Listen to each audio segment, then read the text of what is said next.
ඉතින් කොහොමද අපි නුවර යන ගමන් ඉන්නේ අද ඉතින් මාත් එක්ක යනවා තව යාළුවෝ දෙන්නෙක් මේ ඉන්න ඔයාලා වෙන්දට හම්බෙන නිපුන් ඊට පස්සේ මේ ඉන්න අලුත් යාළුවා මේ ඉන්නේ මු ගීතා ඔය ඉන්නේ රැවුලක් වාගෙන බෝතලයකුත් අල්ලන් ඔය ඉන්නේ ගීතා ඉතින් අද අපි තුන් දෙනා තමයි නුවර ටුවර් එක යන්න හදන්නේ ඉතින් අපිත් එක්ක ඉන්න අපි ඉස්සරහට ගිහිල්ලා හම්බෙමු යහට දාවිතේයා කඩනෝ කියන් ඔඩ්ඩිස යකු බසේයා ඔන්න එතකොට යක්ෂ වේසය යනික පොරන්න සුරවරං ලැබ වෙසමුණි ළඟිනේ ගැන වෙසමුණි රජුවන්ගෙන් තමයි මේ වර්ම කියන්නේ අවසරය අරන් තියෙන්නේ මේ වැඩේට වරණ සුරවරං ලැබ වෙසමුණි ළඟිනේ වරණ රතු අසුකු නැගිලා විලාසිනේ බරණ නයි පැලඳ සියෝගත වෙලාගෙන කියන්නේ අර මෙයාර පොඩි කාලේ ඔය ගිහිල්ලා මේ නැවට නැගී ඇවී දින් බැස ගොඩතර රුවට දෙවුන්දර පුරයකි මාතර දෙවුන්දර කිවුණා මාතර කිව්වා ඔම්ම ඕලා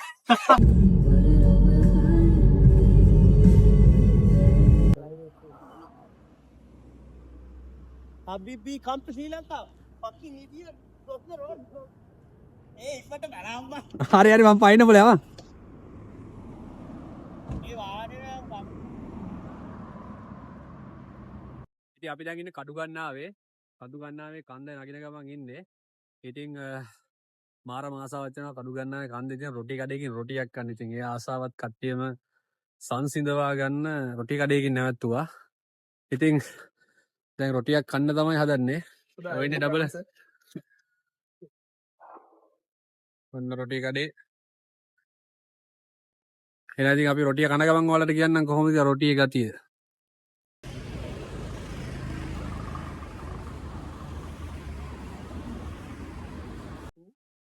මේ කොල්ලිය කන්න හදන්න බෑ මචං අපිට හදන්න බෑ ඒක මේ අපේ පැත්තේ නෑ ඉතින් ඒක මෙහාටම ආවේ නේ එක මේට ආවේ නේ ඉතින් ඒ කියන්නේ පොළපත් ගන්න බෑ මම අපේ කොහෙද බං මේ හතු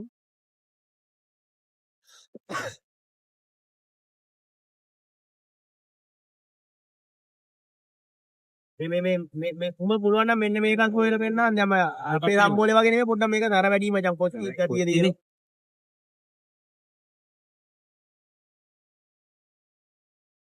අපි දුන්නත් දැන් පිස්සු ගාවට වෙන්නේ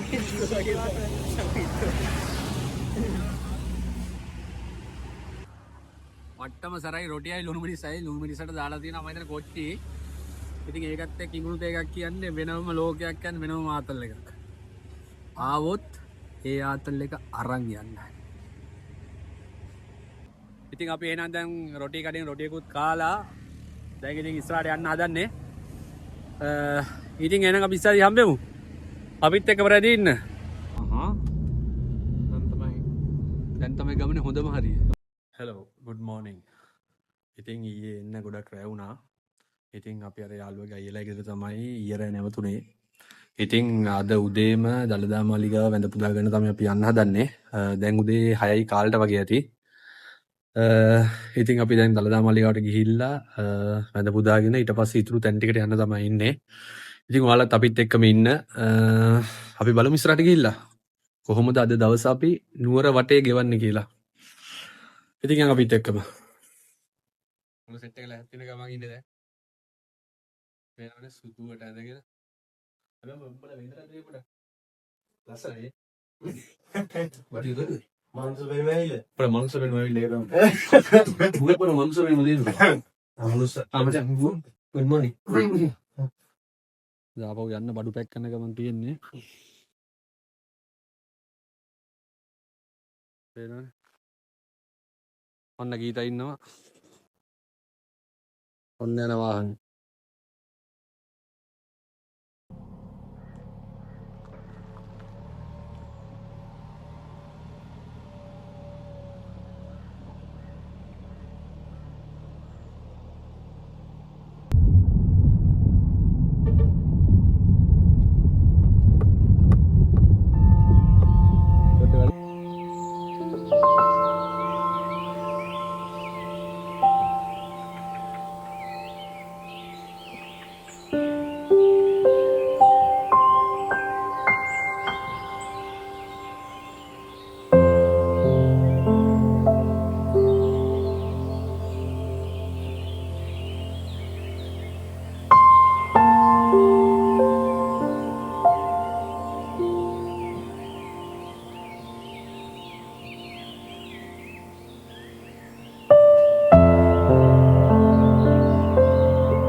ඉතින් අපි දැන් දළදා මාලිගාව ඇතුළේ ඉන්නේ.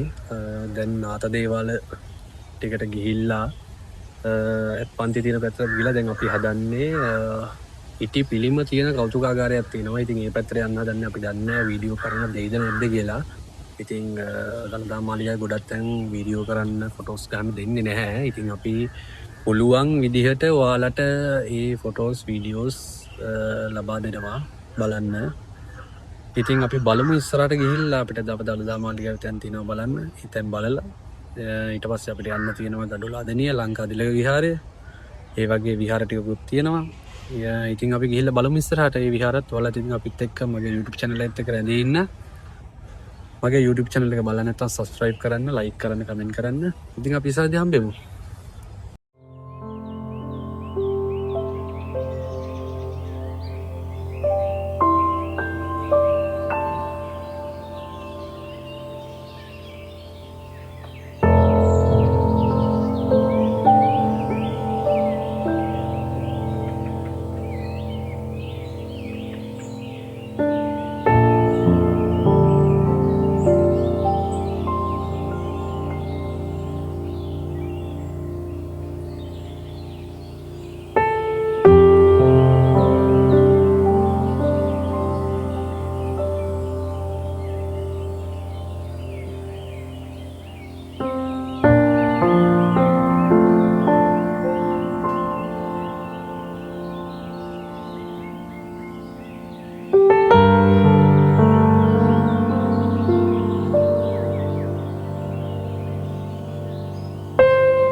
පරුයි මේක ස්නානය කළා තියෙන්නේ. එතකොට මුලින්ම මේක ස්නානය කරද්දී මේ පැත්තේ තියෙන උඩවත්ත කැලේ. එතකොට මේ පැත්තේ තියෙනවා දුනු මඩල කියලා රක්ෂිතයක්. මේ පැත්ත මේ උඩවත්ත කැලේ මේ පැත්ත දුනු මඩල කියන රක්ෂිතයක් තියෙනවා.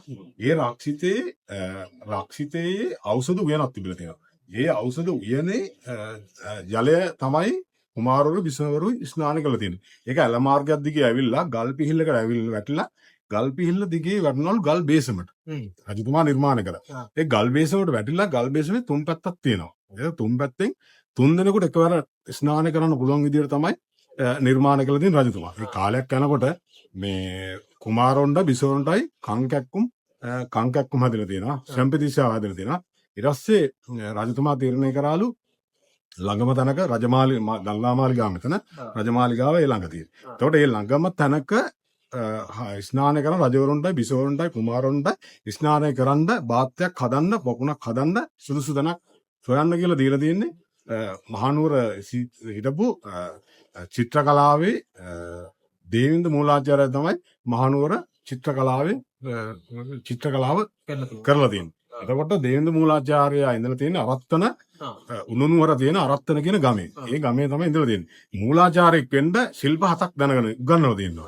එතකොට ශිල්ප 7ක් ඉගෙනගත් එකම පුද්ගලයා තමයි දේවින්ද මූලාචාර්ය. මේ මහනුවර යුගයේ තියෙන සියලුම චිත්‍ර ඔහුගේ නිර්මාණ. එතකොට මේ ගත්තොත් එහෙම වත්තිරිප්පුව, දියාගල, වලාකුළු බැම්ම, එතකොට මේකේ උමම් මාර්ගය, එතකොට අර ග්‍රීස්ම මාර්ගය කියලා කියනවා. එතකොට ඕකට කියනවා අය ජයතිලක මණ්ඩප්පේ කියනවා. අය කියනවා කුණ්ඩසාල කියලා කියනවා. ඒ සියලුම එතකොට මේකට මුලින් කියලා තියෙන්නේ උල්පැංගේ නේ උණුපැංගේ. මේකට කියලා උණුපැංගේ. පසු කාලේදී තමයි මේක උල්පැංගේ වෙලා තියෙන්නේ. ඊට පස්සේ මේකට කියන්නේ කිරිමුහුඳ. මේකට කියන්නේ කිරිමුහුඳ. මේක සම්පූර්ණ ඉස්සර තිගොල් වෙල කියලා කුඹුරු යායක් තිබිලා තියෙන්නේ මේකේ. ඊට පස්සේ අතන ඉඳලා මෙතෙන්ට පාලමක් එහෙම තිබුණා කියලා. හැකිලෙන පාලම. අතන ලතින්න. ඊට පස්සේ මේකේ ඉතින් කාලයක් යනකොට කුමාරවරු බිසෝවරු මේකෙන් තමයි ස්නානය කළා තියෙන්නේ. ඊට පස්සේ රජතුමා මේ බාර දීලා තියෙනවා නිලමවරු දෙන්නෙකුට. ඒ නිලමවරු දෙන්නගෙන් 10 දෙනෙක් ඉන්නවලු පණිවිඩකරෝ. පණිවිඩකරෝ 10 දෙනයි. ඊට පස්සේ මේ දැන් රජතුමාගේ රවුල් බාණ්ඩ නියපොතු කපන්න ස්නානය කරන්න එතකොට කුමාරවරු බිසෝවරුන්ගේ ඒ රාජකාරී කරන්න මෙතන ඉඳලා තියෙනවා තව 5 දෙනෙක්. එතකොට තව 5 දෙනෙක් ඉඳලා තියෙනවලු බවුලාන කියන ප්‍රදේශයෙන් එකට ගේන්නවලු ගොම ගේන්නවලු දර ගොම ගෙනල්ලා එයාලා මෙතන කුටීරයක් තිබිලා තිනවා. ඒ කුටීරේ උණුපැන් රත් කළා තියෙනවා. එතකොට රජතුමාගේ අවශ්‍යතාවයේ පරිදි උණු ජලය දෙන්න ඕන පැන් දෙන්න ඕනලු මේ ස්නානය කරන්න. ඒකට තමයි යාළගේ රාජකාරිය. ඊට පස්සේ කාලයක් යනකොට මුල් කාලේ මේකට කියලා තියෙන්නේ උණු පැංගේ. උණු පැංගේ පස්සේ තමයි මේක උල් පැංගේ වෙලා තියෙන්නේ. ඊට පස්සේ ඒ කාලයක් යනකොට මේ 1815 දී ශ්‍රී වික්‍රම රාජසිංහ රජතුමා ඉන්දියාවට පිටුවහල් වෙනවා. ඒ පිටුවහල් වුණාන් පස්සේ මේ ජෝන් ඩොයිල් කියන ආදිවාදීලා ලංකාවට එනවා. ජෝන් ඩොයිල් ඇවිල්ලා එයත් අර ශ්‍රී වික්‍රම රාජසිංහ රජතුමා ප්‍රශ්න විසඳන්න මිනිස්සු හම්බ වෙන්න පිළිසඳරට හම්බ වෙන්න භාවිතා කරේ අතන මේ රජමාලිගාව. රජමාලිගාව තමයි භාවිත. ඒතකොට මේ රජමාලිගාව ඒ ආකාරයෙන්ම ජෝන් ඩොයිල් ආදිවාදීරත් මේ ආණ්ඩුකාරවරු සියලුම පත් කරලා තියෙන්නේ එතන. එතකොට මේ මගුල් මඬුවත් නිර්මාණය කරලා තියෙන්නේ දේවෙන්ද්‍ර මූලාචාර්යයාගේ ක්‍රියාවක් අධීක්ෂණය කරලා තියෙන රජතුමා. ඊට පස්සේ එතන කරනකොට රජතුමා එතන අධීක්ෂණය කරලා තියෙනවා. ඊට පස්සේ ඔය දැන් යරයත් ජෝන් ඩොයිල් ආදිපාදීවරයත් අතන තමයි ප්‍රශ්න විසඳලා තියෙන්නේ. ඒ ප්‍රශ්න විසඳලා තියෙන්නේ මේ ඔය රජමාලිගාවේ ඒ ආකාරයටම ජෝන් ඩොයිල්ත් කළා තියෙනවා රජතුමා කරපු ආකාරයටම. වත් කළා තියෙනවා. ඊට පස්සේ කාලයක් යනකොට මේකේ දැන් එයා තොරතුරු හොයනකොට මේකේ අපේ සිංහලයේ හිටපු රජවරු වෙන ශ්‍රී වික්‍රම රාජසිංහ රජතුමාගේ සිය පවුල මේකේ ස්නානය කරා කියලා එයාට තොරතුරු හොයාගන්න තිබුණා. ඊට පස්සේ මේකේ ගල් වැලි දාලා මේක සම්පූර්ණ එයා මේක බාත් එක වහනවා. වහලා මේ ගොඩනැගිල්ල හදනවා. මේ ගොඩනැගිල්ල හදලා තියෙන්නේ ජෝන් ඩොයිල් කියන ඉංග්‍රීසි ජාතිකෝ. ඉංග්‍රීසි ජාතිකෝ තමයි හදලා තියෙන්නේ. මේ ගොඩනැගිල්ල අඩි 10ක් විතර දැනට යට තියෙනවා. ඒ යට තිබුණාට මේකේ සමතුලිතභාවය රැක ගන්න ඕනින්ද මේ කණු දාලා ගන්න ඕන නිසා දැන් අඩි 10ක් විතර තියෙනවා. නමුත් මේක බහැලා නාන්න තමයි තිබිලා තියෙන්නේ. ඒකල මේ සම්පූර්ණ මේ ගොඩනැගිල්ල වල අපි ඊට පස්සේ පුරාවිද්‍යා දෙපාර්තමේන්තුව සංස්කෘතික දෙපාර්තමේන්තුව එක්කවල මේ කැණීමක් කරලා මේක මේ තමයි හොයාගත්තේ. මේ විදිහේ බාත්‍යක් තිබ්බා කියලා. ඊට පසු කාලයේදී මේ තමයි මේකදී මේ අපි කිසිම දෙයක් මේකේ වෙනස් කළා නැහැ. ඔයාලට දැක්කම කියන්න පුළුවන් මේකේ සාමාන්‍ය යටලී අනම්මෙන් තොර මේ තරප්පුව වේලිය ඔය සියලුම දේ නිර්මාණය ඉංග්‍රීසියෙන් නිර්මාණය. එහෙම තමයි මේකේ විස්තරය. පස්සේ මේ දැන් මෙතනින් පඩිබලක් එහෙම තිබුණා කියලා තියෙනවා. පුරාතනයේ තියෙනවා. පඩිබලක් එහෙම මේක බහැලා මේකේ ගිහිල්ලා ස්නානය කරා කියලා තමයි මේක මේ ඉංග්‍රීසියෙන් ආපහු වෙනස් කරලා තියෙනවා. ඒ වෙනස් කරපු පස්සේ තමයි මේ කට්ටියට ඕන විදිහට මේ හදලා තියෙන්නේ. දැන් මේ ලී ගත්තොත් එහෙනම් අපි වෙනස් කරපු ලී අර තියෙන එහා පැත්තේ මේ දින්න අපි දාමුයි. දැන් යාළගේ ලී තමයි මෙව. මෙව යාළගේ ලී අරවා අපි දාලා අපි වෙනස් කරපු ලී. මේ කොන්ක්‍රීට් කණු නෙවෙයි මෙව. මේ ගඩොලින් නිර්මාණය. යාළුවෝ කියලා ගියොත් එහෙනම් පේන්න තියෙනවා. ගඩොල් මතේලා ගඩොල් තියෙනවා. ඒක අපිට බෙකුත් කියලා තමයි කියන්නේ. නමුත් ඒ අගවිසවගේ දරුවා වුණාට දැන් ගත්තොත් එහෙම දැන් ශ්‍රී වික්‍රම රාජසිංහ රජතුමා ඉන්නවනේ. ශ්‍රී වික්‍රම රාජසිංහ රජතුමා රාජාදි රාජසිංහ රජතුමාගේ බිසවක්ගේ දරුවෙක් කියන තමයි අගවිසවක් කියලා තියෙන්නේ. ඒකට අපි ගත්තොත් එහෙම අගවිසවක් කිව්වට එයාගේ අර මේ අන්තපුරේද බිසවක් නොවෙන්නත් පුළුවන්. ඒකට බිසවක්ගේ දරුවෙක් කියන එක තමයි කියන්නේ. ඒ කියන්නේ එයා තමයි මේ කවුද මුත්තුසාමි කුමාරයා. මුත්තුසාමි කුමාරයා කියන්නේ දැන් ඔය ඒ බිසවගේ දරුවා. එතකොට එයා හැදිදැඩි සුපත් තිබ්බ කෙනෙක්ලු. එතකොට ඊට පස්සේ රාජාධි රාජසිංහ රජතුමාගෙන් පස්සේ රජකම බාර දෙන්න කවුරුත් ඉඳලා නැහැ. ඊට පස්සේ රාජාධි රාජසිංහ රජතුමාගෙන් පස්සේ අර අග බිසවක්ගේ නොවන බිසවක් කෙනෙක්ගේ මේ කෙනෙක් තමයි හම්බෙලා තියෙන්නේ. රාජා කරම හම්බෙලා තියෙන්නේ. ඒකට ඔය මේ දැන් එතකොට එයා පත් කරගන්නවානේ මහාධිකාරම් තනතුර පත් කරගෙන තියෙන්නේ මේ විලමතලාවේ කියන මහාධිකාරම්. එයා ඇවිල්ලා මේ හදන හෙළයෝ. එතකොට යාලා කැමති නැල්ලු අර මුස්ලිම් සෝරි තමිල්නේ. අර තමිල් නිසා කැමති වෙනවා. අර දෙනවට කැමති නැහැ. ඊට පස්සේ එයා සිංහලයොත් එක්ක එක්කව වෙලා එයා කරලි ගහලා තියෙනවා. නමුත් දැන් අර අපේ විලමතලාවේ මහාධිකාරම්තුමා රජතුමත් එක්ක සමීපව වැඩ කටයුතු කරලා තියෙනවා. නමුත් රජතුමා දන්නේ මෙයා ඉංග්‍රීසියෙන් උදව් කරනවා කියලා.